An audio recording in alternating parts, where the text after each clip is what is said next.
성도에게 하나님 주신 능력이 있다면 저는 그걸 다 넣고 감사라고 생각합니다. 우리 환경을 돌아보면 감사하지 못할 일들이 많다는 거죠. 감사할 것보다는 원망하고 불평할 일들이 사실 운에 눈에 보이는 것 중에서는 훨씬 더 많아 보입니다. 하지만 예수를 믿고 하나님을 섬기는 우리들은 그 가운데에서도 감사의 제목을 찾을 줄 아는 사람들입니다. 설령 주위를 돌아보고 환경을 보면서 감사할 제목을 혹시 못 찾겠습니까? 그렇다면 하나님께서 내게 주신 믿음에 먼저 감사하시고 그 믿음을 가지고 하나님 앞에 나아올 수 있도록 인도하신 그 하나님 앞에 감사하시고 그렇게 가다 보면 감사할 제목들이 많아질 줄로 믿습니다. 감사가 많아져야 반대로 원망하고 불평할 것들이 사라지죠. 분명히 둘 중에 하나입니다. 감사의 말이, 감사의 행동이 많아지는 사람은 원망과 불평이 줄어들 것이고 원망과 불평이 늘어나는 사람은 감사의 말이 또 감사의 행동이 줄어들고 말 겁니다. 언제나 저와 여러분들과 여러분들의 삶에 그리고 여러분들의 가정에는 원망, 불평 줄어들고 원하기는 사라졌으면 좋겠지만 점점 날이 갈수록 줄어들고 감사의 말과 감사의 노래가 넘쳐나는 그런 저와 여러분과 여러분 가정 되기를 주님의 이름으로 축복해 드립니다. 날씨가 점점 22도에서 한 26도, 7도 사이는 없어지는 것 같아요. 21, 2도 지나면 그 다음에 28도, 9도 그죠? 그 중간이 없어져가지고 깜짝깜짝 놀랍니다. 갑자기 추워졌다가 또 갑자기 더워지기도 하고 여러분 그럴 때 놀라지 마세요. 그런 것이 이미 우리가 인간이 해 놓았던 그 많은 일들로 인해서 이런 것 만들어 놓은 겁니다. 바라기는 그런 가운데에서도 우리는 뭘 찾습니까? 감사의 제목을 찾으시기 바랍니다. 왜 갑자기 이렇게 더워진 거야? 왜 갑자기 추워진 거야? 그건 다 우리가 만든 거예요. 누구를 탓하겠어요? 그저 그 가운데에서도 나를 이만큼 도우시고 지키시는 하나님이시라 믿고 감사의 제목이 넘쳐나는 다시 한번 그런 저와 여러분 가정 되기를 주님의 이름으로 축복해 드립니다. 오늘 128편의 말씀의 표제에 보면 성전에 올라가는 노래다라고 되어 있습니다. 사람들이 지금 예루살렘 성전을 향해서 떠나갑니다. 한낮에 태양이 머리 위에서 뜨겁게 내려쬐고 있습니다. 먼지가 발끝에서 피어 올라옵니다. 거친 돌길을 지나오다 보니 그 발바닥이 아파옵니다. 아직 예루살렘 성전은 보이지 않습니다. 어린아이의 손을 붙잡고 등에 침을 쥐고 그리고 연신 흐르는 그 땀을 훔쳐내면서 한 걸음 한 걸음 예루살렘 성전으로 걸어가고 있습니다. 이스라엘 백성들은 절기가 되어지면 예루살렘으로 가고 또 예루살렘 성전을 찾아 올라갑니다. 가까이 갈릴리, 멀리 유대 산지와 그리고 더 멀리 이방 땅에 있다 할지라도 절기가 되어지면 예루살렘 성전을 찾아갑니다. 왜요? 하나님을 만나러 하나님 앞에 제사를 드리기 위해서 예루살렘 찾아가고 예루살렘 성전에 올라가게 되어집니다. 그러나 그 길은 찾아가는 그 길은 낭만적인 그런 길이 아닙니다. 꽃길이 아니에요. 태양빛이 내리쬐는 뜨거운 그런 길이고 그리고 길은 잘 닦여진 도로가 아니지요. 중간중간 들러서 쉴 수 있는 휴게소가 있는 것도 아닙니다. 마실 물을 쉽게 구할 수 있는 그런 길도 아닙니다. 그저 태양이 뜨겁게 내리쬐고 길은 멀고 시간은 지날수록 결국 몸은 지쳐만 가는 그런 길입니다. 그런데 놀라운 것은 그런 그들이 오늘 1절에 이렇게 고백해요.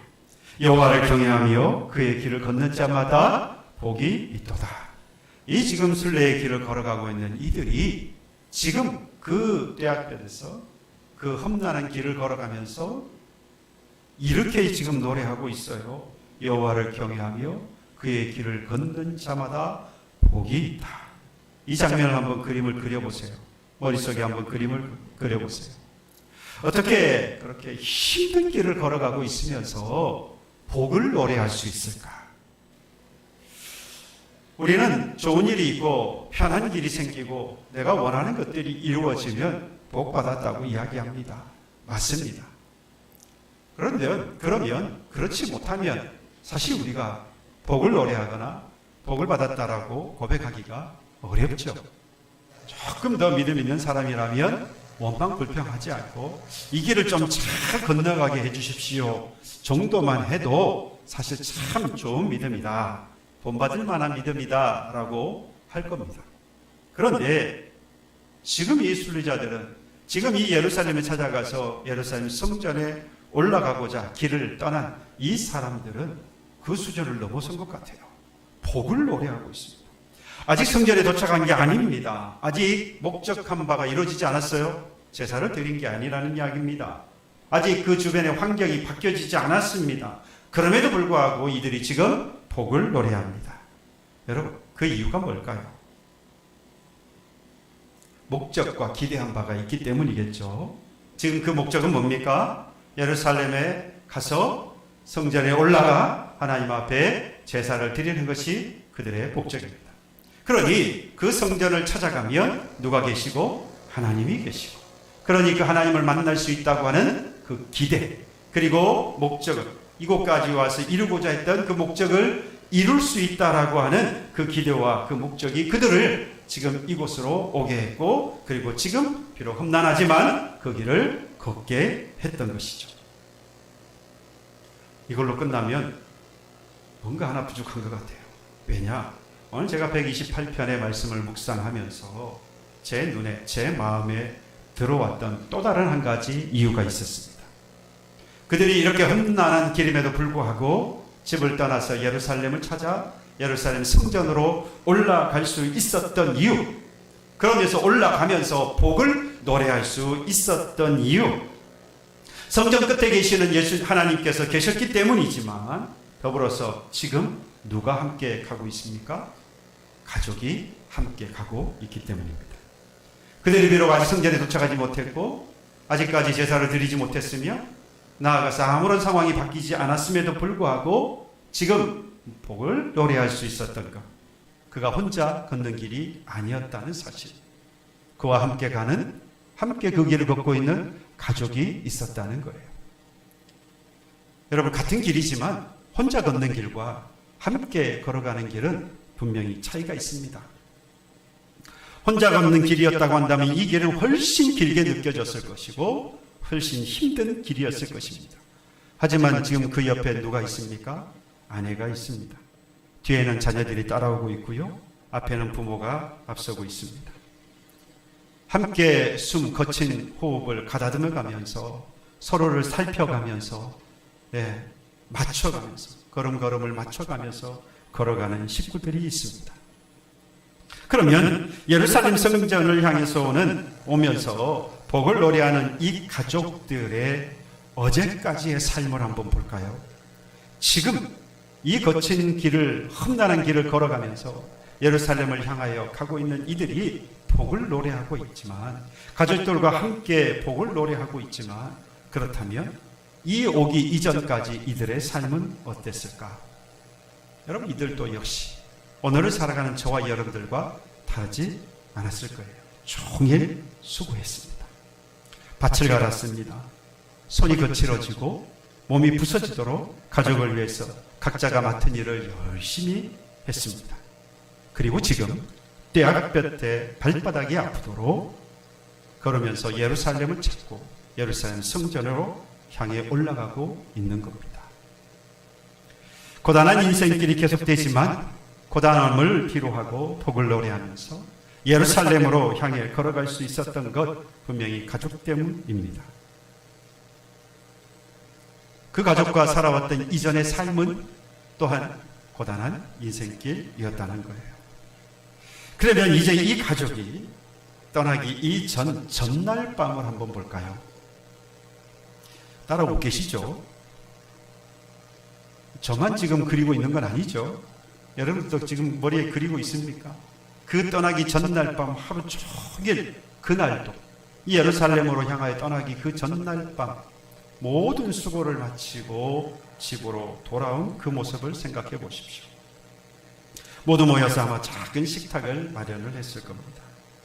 내일 예루살렘 성전으로 제사를 드리기 위해서 떠나기 전날 밤이기에 온 가족이 함께 온 가족이 모여서 이 저녁 식탁에 앉았습니다. 작지만 따뜻한 저녁 식사를 준비를 합니다. 비록 사람의 수고가 늘 정당한 열매로 돌아오는 그런 세상은 아니죠. 하지만 그래서 가뭄이 들면 수확이 줄고요. 병이 들면 생계에 어려움을 겪게 됩니다. 불의한 권력자들에 의해서 원치 않게 내 몫을 빼앗기기도 합니다. 하지만 그 수고한 몸을 이끌고 집으로 돌아오면 이렇게 작지만 따뜻한 식탁이 준비되어 있어요. 자신의 수고가 담긴 떡이 있고요. 그 곁에는 힘든 그 삶을 함께 이겨가고 있는 그런 아내가 있고, 그리고 식탁에 둘러앉아 웃고 있는 자녀들이 있었습니다. 그들이 지금 보따리를 싸서 하나님 앞에 드릴 제물을 가지고 예루살렘 성전을 향하여서 예루살렘을 향하여서 들어가고, 그리고 예루살렘 성전을 향하여 올라가려고 합니다. 이들은 알았습니다. 금은 보화가 아니어도, 높은 자리가 아니어도, 많은 것을 가지고 살지 않아도 내가 지금 내가 경험하고 있는 이것이 복이로구나. 내 손의 수고가 허무하게 끝나지 않고 그 수고가 가족의 한 끼가 되어지고 그 한 끼가 감사가 되는 것을 깨닫고 이것이 하나님이 주신 복이다라고 고백합니다. 그래서 이 시편 128편은요. 화려한 성전을 노래하지 않습니다. 성전을 찾아 올라가요. 그 전에 그들의 마음속에 뭐가 있어야겠습니까? 하나님이, 그리고 하나님이 계시는 성전의 그 웅장함과 그 대단함을, 위대함을 노래할 것 같잖아요. 그런데 전혀 그런 게 없어요. 왕국의 번영을 노래하지 않습니다. 인생의 성공과 거대한 업적을 말하지 않습니다. 뭘 이야기하고 있죠? 오히려 수고하여서 거칠어진 한 사람의 손, 그리고 힘든 삶을 견뎌 함께 가고 있는 한 여인, 그리고 식탁에 둘러앉은 자녀들의 모습을 노래하고 있습니다. 그리고 말합니다. 이것이 여호와를 경외하는 자의 복이다. 믿으십니까? 아직까지 확신이 없군요. 그래서 제가 설교를 좀 더 할게요. 여기서 확신이 생겼으면, 아멘으로 끝났으면 제가 여기서 마치려고. 오늘 보면 1절, 2절의 말씀에 보면 분명히 복이 무엇인지를 말합니다. 많이 가진 것보다 헛되지 않게 사는 것이라고 분명히 말해요. 여호와를 경외하며 그 길을 걷는 자마다 복이 있도다. 네가 네 손이 수고한 대로 먹을 것이라. 네가 복되고 형통하리라. 여기 분명히 복이 무엇이고 형통함이 무엇이라고 하는 것을 분명히 말씀하고 있죠. 많은 것을 누리고 많은 것을 가지고 사는 것을 복이라고 이야기하지 않았어요. 부자가 되고 사업이 잘 되고 자녀가 성공을 하고 집안에 큰 문제가 없는 것, 그것도 여러분 복이고 감사할 일이 하겠습니다마는 오늘 성경은 여호와를 경외하며 그 길을 걷는 것, 그것이 무엇의 시작? 복의 시작이라고 이야기합니다. 이 말씀은 막연히 하나님을 무서워하라, 두려워하라는 말씀이 아닙니다. 하나님의 말씀 안에서 하나님의 성품을 닮아 주어진 일을 가정과 교회와 사회에서 감당하라라고 하는 말씀이에요. 하나님을 가장 크신 분으로 인정을 하고 내 판단보다는 하나님의 말씀을 높이고 내 욕망과 욕심보다는 하나님의 뜻을 먼저 알고 깨닫고 이를 행하고 내 방식보다는 하나님의 길을 선택하고 이 길을 신뢰하여 따라가는 것, 그것을 여호와를 경외하며 그 길을 걷는 것이라고 말합니다. 이걸 다시 달리 제가 표현해 보겠습니다.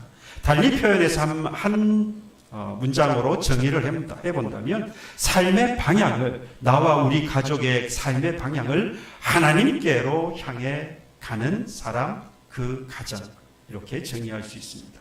누구께로 향한다고요? 하나님께로 향합니다. 가정에서, 그래서 일터에서 말하고 행동할 때 인간 관계와 그리고 선택의 갈림길에 설 때도 내가 지금 하나님께로 향해 가고 있는 사람이 맞는가라고 물어보는 거예요.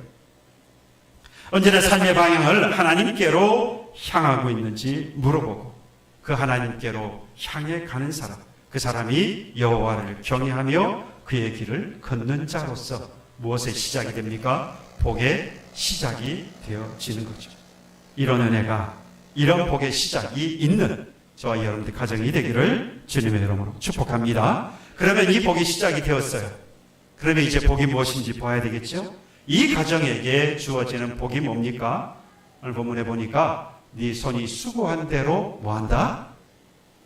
먹는다. 네 수고한 대로. 네가 네 손이 수고한 대로 먹을 것이라. 열심히 일하면 돈을 많이 벌어서 잘 먹고 잘 산다. 그런 것보다는 우리가 했던 모든 수고가 허무하게 끝나지 않는 은혜가 있다라는 말씀을 하고 있는 거예요. 여러분, 정말 일하면서 고통스러운 것은 그 일이 힘든 것 때문이 아니에요. 저는 아이들에게 그런 이야기를 합니다. 힘들고 어려운 것은 안 해도 된다. 그런데 귀찮은 것, 그건 안 하면 혼날 거야. 사람은 힘들고 어려운 것, 그러나 지나보면 그것 때문에 우리는 힘들어하지 않습니다. 가정이 있고 살펴야 할 또 가족과 그리고 나아가야 할 미래를 생각하는 사람이라고 한다면 지금 내가 겪고 있는 그런 힘든 일, 그 수고, 여러분 그것 자체가 우리를 힘들게 하는 것이 아니라 수고했는데 힘쓰고 애썼는데도 불구하고 그 수고하는 것이 아무것도 아닌 것처럼 아무런 의미가 없는 것처럼 되어버릴 때, 사라져버릴 때 우리는 정말로 큰 고통을 경험하게 됩니다. 애썼는데 남는 것이 없을 때, 최선을 다했는데 열매를 다른 사람들이 빼앗아가 버릴 때, 가정을 위해 열심히 일했는데 오히려 가족의 관계가 더 멀어져 버릴 때, 내 인생이 마치 밑빠진 독에 물 붓는 것 같은 그런 느낌을 받으면서 우리는 고통하게 되어지는 거죠. 여러분, 오늘 본문에 이 예루살렘을 찾아 예루살렘 성전에 올라가고자 하는 지금 이 사람들은 한마디로 순례자라고 할 수 있어요. 바로 이 순례자들이 그런 경험을 했습니다. 여러분, 이스라엘 백성이 하나님의 백성이라고 해서 항상 풍족하게 사는 사람들이냐? 결코 그렇지 않죠. 모든 세상의 사람들이 겪는 그 모든 것들을 함께 겪으며 경험하며 살아가는 사람들입니다. 그래서 한 해 농사는 날씨에 달려 있어요. 그래서 날씨가 좋으면 모든 농부들이 다 많은 결실을 하는 겁니다. 이스라엘 백성들도 그리고 믿지 않는 사람들도 다 같이 많은 결실을 할 수 있습니다. 날씨가 좋지 않으면 이스라엘 백성이나 믿지 않는 사람, 세상에 사는 사람들이나 많은 결실을 할 수 없습니다. 열심히 씨를 뿌려도 메뚜기 때가 한번 지나가고 나면 내가 공들여서 키운 작물은 흔적도 없이 사라지고, 전쟁과 무거운 세금과 그리고 불안정한 그런 사회가 나와 나의 가정의 일상을 흔들어 놓기도 합니다. 노력한다고 늘 노력한 만큼의 결과를 보장받는 삶이 아니라는 이야기예요. 그런데 중요한 것은 삶의 방향을 누구께로 향한 사람? 하나님께로 향한 사람은 그 수고가 헛되지 아니하겠다라고 하나님이 약속합니다. 항상 내가 원하는 크기만큼 성공하거나 항상 즉각적으로 보상을 받는 것은 아닙니다만은 우리가 견딜 수 있는 것은 하나님을 경외하며 그 길을 걷는 자, 삶의 방향을 하나님께로 향해 정해놓고 가는 사람, 그 사람의 수고는 결코 무의미한 노동이나 수고로 끝나지 아니한다라고 하나님이 약속하셨습니다. 믿으십니까? 그래, 여러분들이 지금 수고하여서 거두어 들여 오늘 내가 먹고 살아가는 것은 내가 지금 뭐한 사람이라는 거죠? 다시 돌아가 보면 아는 거 아닙니까? 삶의 방향을 하나님께로 정해 나아가는 사람이라는 거예요. 여호와를 경외하며 그 길을 걷고 있는 사람이라는 겁니다. 가정을 위해서 묵묵히 식탁을 준비하는 그 어머니의 수고, 가정을 지키기 위해서 말없이 힘들지만 직장을 오가는 아버지의 수고, 부모님을 잘 모시기 위해서 없는 시간을 내어 찾아가는 자녀들의 수고, 가정의 회복과 그리고 화목을 위해서 먼저 용서를 구하고 먼저 참고 인내하고 그리고 먼저 기도하는 수고를 하나님은 헛되지 않게 하시겠다 약속합니다. 제가 이 말씀, 이 부분을 준비하면서 저 함께 신앙생활하고 있는, 함께 하나님을 섬기고 있는 여러분들을 생각해 보았습니다. 목사로서, 인간으로서 여러분들은 그러지 않았으면 하는 생각이 들었어요. 기왕이면 하나님께로 삶의 방향을 정해놓고 가고 있는 여러분들과 여러분들의 가정이라면, 여호와를 경외하며 그의 길을 걸어가고 있는 여러분과 여러분들의 가정이라고 한다면 저는 그렇게 믿고 이분들만큼은 수고 없이 복을 누리며 살았으면 좋겠다. 힘든 일을 하지 않아도, 손이 거칠어지지 않아도, 수고하지 않아도, 땀 흘리지 않아도 진수성찬의 식탁을 맞이할 수 있었으면 좋겠다. 그게 저의 바람입니다. 하지만 아무 일도 하지 않아도 모든 것이 주어지는 그 삶, 그게 복이 아니라는 생각이 듭니다. 여러분, 수고하는 것이 저주가 아니라 수고하였는데 수고한 대로 거두지 못하는 것이 저주라는 거예요. 수고하는 것에 대해서 힘들어 하시는 것을 하나님이 아십니다.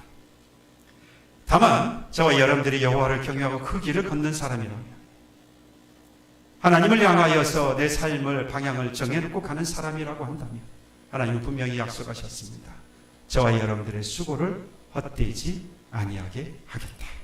그 수고한 대로 거두어 먹게 하시겠다라고 약속하셨습니다. 바로 그 약속이 저와 여러분들의 가정에 충만히 임하기를 주님의 이름으로 축복합니다. 그러면 이렇게 수고한 대로 먹는 가정의 중심, 여러분 다시 한번 그림을 그려보십시오. 그렇게 수고한 대로 먹는다라고 하는 약속을 받은 그 가정 중심에 뭐가 놓여 있습니까? 식탁에 놓여 있어요. 3절 말씀에 내 집 안방에 있는 내 아내는 결실한 포도나무 같으며 내 식탁에 둘러앉은 자식들은 어린 감람나무 같다라고 했습니다. 집 중앙에 놓여 있는 식탁이 보이십니까? 요즘은 중앙에다가 식탁을 놓지 않고 저쪽 한쪽 끝에다 놓고 있는데요. 중앙에다 갖다 놓으세요. 왜? 거기가 가장 중요한 자리 아닙니까? 가장 중요한 자리에다가 가장 중요한 것을 놓아야 되지 않을까요? 여러분들의 가정의 중앙에 뭐가 놓여 있습니까? 저희 집에는 중앙에 식탁이 놓여 있습니다. 이상합니까? 실제로는 식탁이 저희 집에 없어요. 동그랗게 생긴 예전 한 20여 년 전에 한 집사님 목재 기술자였는데 그분이 얼마나 튼튼하게 만들어줬는지 동그란 식탁 밑에 바퀴를 5개를 달아서 언제든지 밀고 다닐 수 있도록 저희 아이들이 그 위에서 춤을 추고 놀았습니다. 아기 때. 그 위에 두꺼운 유리가 있어서 지금도 너무 튼튼해서 버릴 수가 없어요. 뭐 부서져야 뭘 버리든지 뭘 하든지 하죠. 중앙에 그걸 놓고 저희들은 앉아서 식탁, 그게 식탁이에요. 거기서 우리 식사를 합니다. 집에 있는 식탁 버리라는 말씀 아닙니다. 집 안방에 있는 아내는 결실한 포도나무 같고 자녀들은 식탁에 둘러앉은 어린 감람나무 같다. 정말 아름다운 모습 아닙니까?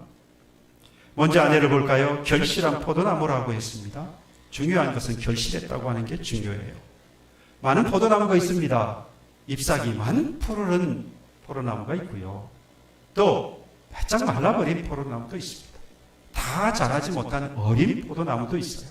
중요한 것은 이 포도나무는 뭐 했습니까? 포도송이가 주렁주렁 열려있는 결실한 포도나무. 이게 뭐죠? 집 안에 있는 아내다라는 말씀입니다. 고대 이스라엘의 경우에는 바로 이 포도나무는 풍성과 그리고 기쁨을 상징합니다. 바꿔 말하면 이 아내가 집 안에 있는 그로 인해서 이 아내로 인해서 그 가정의 식탁에 뭐가 있고요? 기쁨이 넘쳐나요.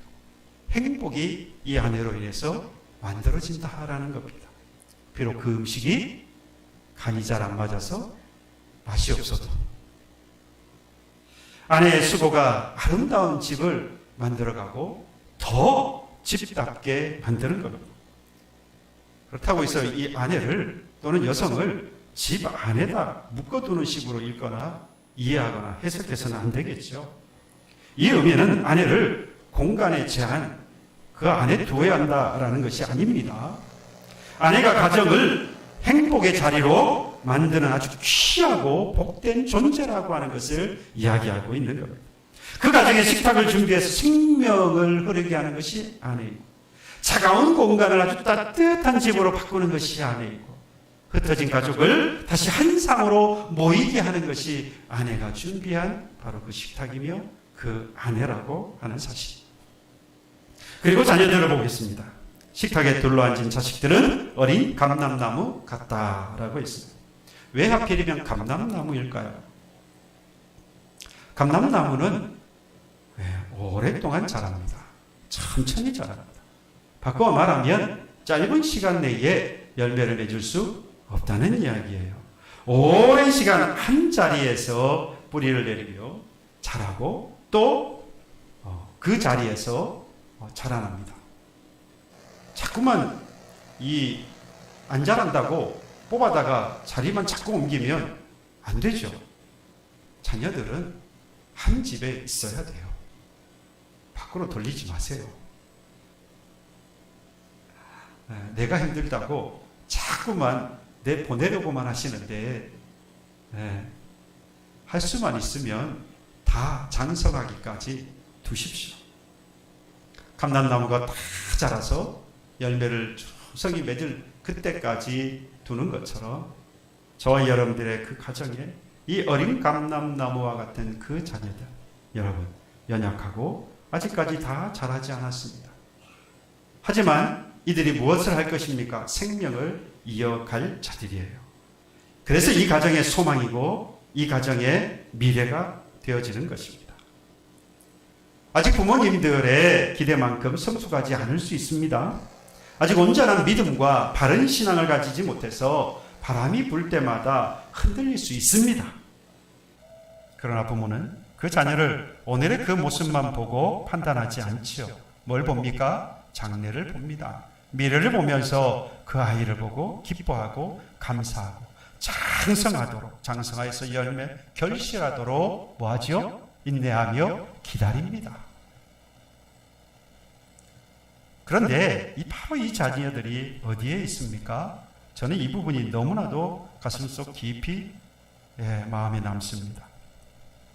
내가 마련한 바로 그 식탁에 둘러앉아 있어요. 식탁은 단순히 음식을 놓기 위해 마련한 가구가 아닙니다.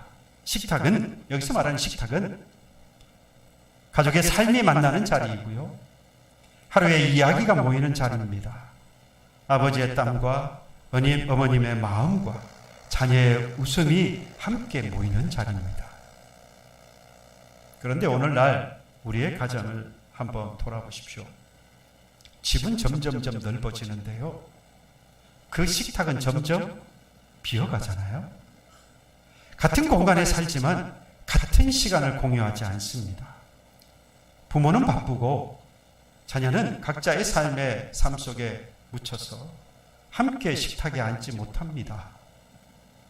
어쩌다 한자리에 앉는다 할지라도 대화보다는 각자의 생각에 빠져 있거나 또는 휴대전화가 훨씬 더 가깝습니다. 우리는 가족을 위해서 열심히 산다고 합니다. 하지만 가족과 함께하는 시간은 사라집니다. 가정을 지키기 위해서 오늘까지 내가 열심히 일한다라고 말하지만 정작 내가 가정을 위한다고 하지만 그 가족의 얼굴을 바라볼 시간은 없는 거예요. 그래서 저는 시편 128편의 말씀을 묵상하면서 이 말씀이 저에게 이런 질문을 합니다. 너는 집에 있는 그 식탁이 살아있는 식탁이 맞느냐? 각자의 삶을 식탁에 내려놓고 서로의 하루를 들으면서 하나님께 감사하는 자리가 맞느냐? 네가 이루려는 그 성공은 결국 누구와 나누기 위한 것이냐? 라고 저에게 묻는 것 같습니다. 가정의 복은 집안에 아무 문제가 없는 게 아니죠. 아내와 남편이 싸우지 않는 것이 아닙니다. 자녀가 부모의 기대만큼 성공하는 것도 여러분 가정의 복이라고 말하기에는 부족합니다. 가정의 복은 하나님의 은혜 아래에서 다시 함께 앉을 수 있는 식탁이 있는 가정이 복된 가정입니다. 갈등이 있어도 대화를 포기하지 않는 식탁이 있는 가정. 실패한 하루 끝에도 함께 자리에서 수고했다라고 말을 해줄 수 있는 식탁이 준비되어져 있는 가정. 자녀의 성공이나 성적보다는 그 아이의 얼굴을 바라보면서 그 아이의 마음을 헤아릴 줄 아는 식탁이 준비되어 있는 가정. 부모의 수고, 부모의 노고를 당연하게 여기지 않고 감사할 줄 아는 식탁이 준비된 가정. 그리고 무엇보다도 하나님께서 우리에게 주신 이 가정을 은혜로, 선물로 주신 것이라고 하는 고백이 있는 그 식탁. 그 식탁이 준비되어 있다고 한다면 그 가정이 바로 복된 가정이고 행복한 가정인 줄로 믿습니다. 이 가정이, 이 식탁이 있었기에 여러분, 오늘 본문에 나오는 바로 이 순례자는 떼약볕을 견디면서 힘들었지만 예루살렘을 들어가고 예루살렘 성전을 향해서 걸어갈 수 있었던 거예요. 옆에는 누가 있습니까? 포도나무 같은 아내가 있어요. 결실한 포도나무 같은 아내가 있고, 뒤에는 어린 감람나무 같은 그 자녀가 있습니다. 앞에는 어린 감람나무 같았던 나를 장성하도록 키워주시고 정성을 다해주신 부모님이 계시기에 이 힘든 여정을 행복하게 걷는 가정, 바로 이 가정이야말로 복된 가정이고 행복한 가정이라고 하나님은 말씀하고 있습니다. 여러분, 우리를 죄에서 구원하시기 위해서 이 땅에 오신, 인간으로 오신 우리 주 예수 그리스도를 한번 보십시오. 예수님도 이 땅에 오셔서 식탁을 원하셨습니다. 복음을 전하시고 말씀을 가르치시고 그리고 각색 병든 자를 고치셨던 우리 주님은 3년 반 동안이나 제자들과 함께 살면서 먹고 마시기를 원하셨습니다. 죄인으로 낙인이 찍혔던 세리 마태와 그리고 세리장 삭개오, 그들에게는 그의 집에 가서 머물기를 원하셨습니다. 혼인잔치 집을 찾아가셨고요. 그리고 십자가에 못 박히시기 전날 밤 마가 요한의 다락방에서 제자들과 떡과 포도주를 나누시며 마지막 식사를 하셨습니다. 부활하신 이후에는 디베라 바닷가에서 가셔서 숯불에 떡과 고기를, 생선을 구우시며 낙심해서 이 바닷가에 와서 고기를 잡는 제자들을 만나 먹이셨습니다. 오죽했으면 당시 종교 지도자들이 예수님을 향하여서 비난했습니다. 먹기를 탐하고 포도주를 즐기는 자요, 세리와 죄인의 친구다. 오죽했으면, 그죠? 우리 주님도 뭘 원했다고요? 식탁을 원하셨어요. 여러분, 오늘 우리도 인생의 떼약볕을 걷고 있습니다. 그렇죠. 아무리 믿음 안에 살지만 하나님의 백성이라고 할지라도 이스라엘 백성들이 똑같이 어려운 환경 가운데 살아갔던 것처럼 저와 여러분들이 믿음을 가지고 여호와를 경외하며 그가 원하시는 길을 걷는다 할지라도, 삶의 방향을 하나님께로 정하여 가고 있다 할지라도 우리의 길은 분명히 떼약볕 아래에서 걸어가는 인생길, 그래서 고난과 고통이 있는 길인 것은 분명합니다. 가정을 책임진 무게가 여러분들의 어깨를 짓누르고 있을 겁니다.